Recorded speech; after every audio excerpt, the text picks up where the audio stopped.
मित्रांनो, आपल्याकडे एक तत्व आहे, कॉज अँड इफेक्ट, म्हणजे कर्माचा सिद्धांत. कोणतंही कारण असल्याशिवाय माणूस तसं वागत नाही. मुळातच माणूस दोषी नसतो. या कारणामुळे ते दोष डेव्हलप होतात. म्हणून कोणत्याही माणसाविषयी एकदम मत बनवू नये, त्याला जज करू नये. तो असं का वागतो, त्याच्या बाबतीची कारणं काय, याचा शोध घ्यावा. त्याच्याशिवाय गैरसमज दूर होत नाही. दिस इज कॉज अँड इफेक्ट. जसं कारण तसा परिणाम.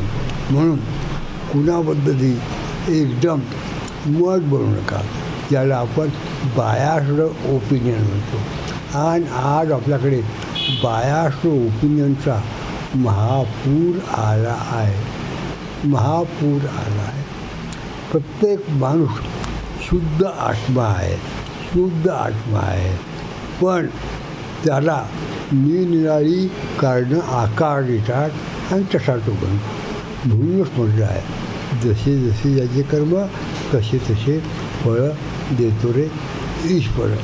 म्हणून पहिले तो माणूस तसं का वागतो याचा शोध घ्या. त्याच्या परिस्थितीमध्ये स्वतःला समजा आणि अंदाज घ्या.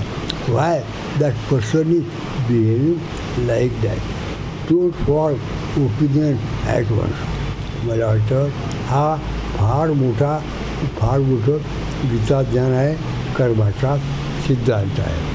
Action is equal to reaction. Myself Ramdas कर्डावळे.